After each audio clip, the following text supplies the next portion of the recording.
My name is Adam Dancher. I am co-founder and owner of Renewable Energy Resources of Vermont, located in Bennington. Grass energy has a multitude of benefits other than just burning for fuel. One is the switchgrass that we particularly like has water quality, deep root systems. It's a 20-year crop. Switchgrass and other grasses that we recommend are generally grown on lesser type soils than a corn or a soybean type of soil. And the reason for that is it can grow anywhere, and it becomes an added value to energy for this state, as well as creating an industry. The interesting thing is that when you talk to people about using grass energy, initially they think you're crazy because they think of trees.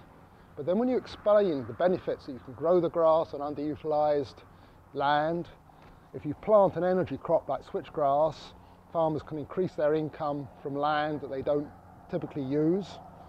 It's a very community-based business. Like I see, you have the grass, the processing, and the user all within like a 30-mile radius. So what this does is it helps the farmer make money because they're in contact with the customer. It helps keep money in the local community and sustains the local community. So it's really an engine for helping rural communities.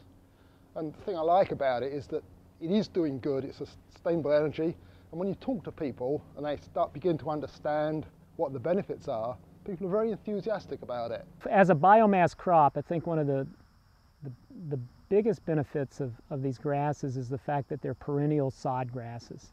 So once established, they really protect the soil, and they help with water infiltration. So very little erosion occurs, and from an environmental perspective, they're very protective of that site and the surrounding site. So as a crop, it has a very low impact. And if you're into carbon reduction, grass is the quickest route to get carbon neutrality. You know, grass will replace itself and absorb the carbon within 1 year, whereas trees take up to 30 years to absorb the carbon they release when they burn. So there's a lot of reasons for doing it. These particular grasses also have been shown in research to really build up organic matter. So at least for the first 30 to 50 years, if you have a stand-in that long, you can actually get more carbon put into the soil than what you're taking off for biomass fuel. So from a carbon perspective, it's an excellent crop. And then there's a wildlife extra, I think. These grasses are not being harvested except once a year late in the season.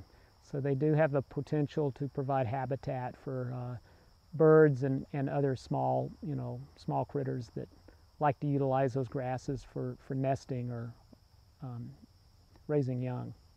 The reason for grass and the reason for the 2-inch briquettes is that it fits most industrial-sized systems. So a school system that burns wood chips, this size briquette will fit into the system. The briquettes, like this, take less energy to make than pellets, they're lower cost, and they burn very efficiently in the big boilers. Our motto is field to flue.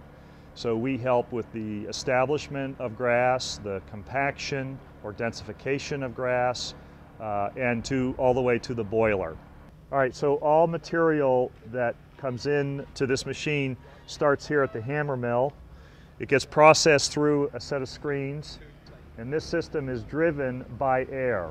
As material comes down the cyclone or the cone, comes into the box, it then gets directly fed into an auger, which moves 2 pistons as this large wheel right here runs centrifugally, which powers the 2 pistons. We have a standard transmission, which is a 3-speed transmission with reverse.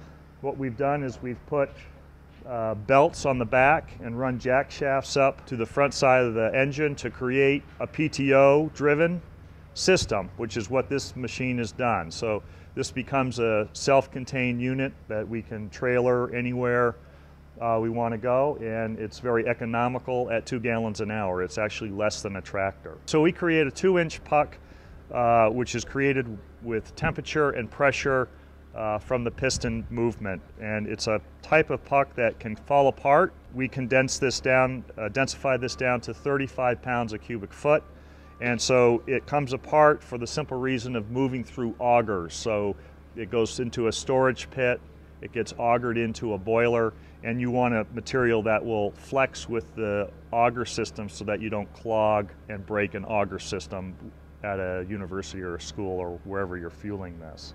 So as you can see, the pucks are roughly a ½ inch thick.